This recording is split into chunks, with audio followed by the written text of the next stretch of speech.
Greetings everyone, my name is Numdalf, and today we are going to be taking a look at the MSBS 556B assault rifle.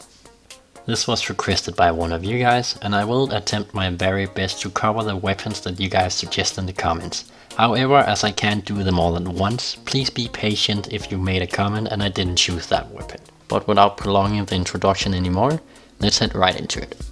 Up close, the MSBS will be dealing 28 damage, landing at the average 4 shots to kill. This will drop down to 16 damage at the furthest distance, landing it at 7 shots to kill. However, as this weapon has fairly decent range, as you may be able to see from the graph here, in most cases you really won't be needing all those 7 shots to kill. Actually, the MSBS has the third best range among all the assault rifles. And if we were to compare this gun to the K2C, which is a weapon that has slightly below average range, you can see that while the K2C drops to 6 shots to kill at 23 meters, this gun will still be able to 4-shot people at that distance, which may give you an idea of the actual range of this weapon. And to give you guys a visual representation, here's the furthest range of which you'll be able to 4-shot people. And this is the range where you will start needing 7 shots to kill. Moving on to the headshot multiplier, which is 1.4. This is pretty average for the automatic guns in this game, but with the MSBS this does mean that you will need 2 headshots up close in order to land the kill in 3 hits. However, in general you can count on it being 1 shot less to kill in most situations if you're landing a headshot. Moving on to the rounds per minute. Here the gun lands at 667, which is the same as the K2C, which also means that there is only 4 other assault rifles, which outclasses it here. However, it is tied with a lot of the other assault rifles. This, together with the damage of the weapon, gives it a time to kill of 0.321 seconds up close. This drops down to a 0.562 seconds at a distance. Comparing this to the time to kill of the average assault rifle, you can see that this is definitely not where the gun shines. But as the time to kill isn't all there is to a weapon, though that is what many people want you to believe, let's move on to another point where this gun actually shines. That being the recoil, and the weapon sway for that matter. The way the recoil on this weapon works is that it will either kick up to the right or kick up to the left. The only time it will start alternating between left and right is when it reaches the end and won't go up any further.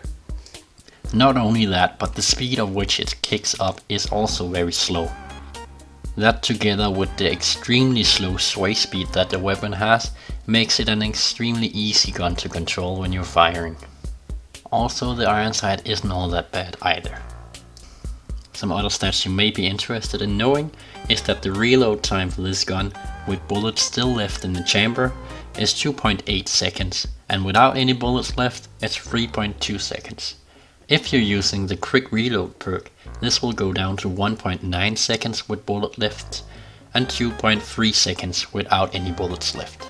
Furthermore, the gun holds up to 30 rounds in a magazine slot, and you will bring 120 bullets with you into battle when you respawn. You cannot equip any of the extended or expanded magazine on this weapon to increase the 30 bullets. Heading onwards to my recommendation when it comes to this weapon. This weapon is definitely no jack of all trades, as it has some areas where it really shines and some where it really falls behind, so you shouldn't try to play it as a jack of all trade, but instead focus on the traits of which it does really well. With the slow time to kill that this gun have, together with the slow reload time, you're not gonna be winning all that many gunfights up close versus SMGs and other stuff which people are running around with. So therefore you should really keep your distance and move accordingly to the map and the enemy's position. If you can keep yourself at a medium range, you're likely gonna need fewer shots to kill than they are. Also, you're very likely to hit these shots because of how the recoil on this gun works. I would recommend running either the precision barrel or the modified rifling together with the silencer. This will make your range even more overwhelming, and also keeping off the enemy radar will allow you to position yourself in places where you have the advantage, and where you can really take advantage of your sick range and shots to kill.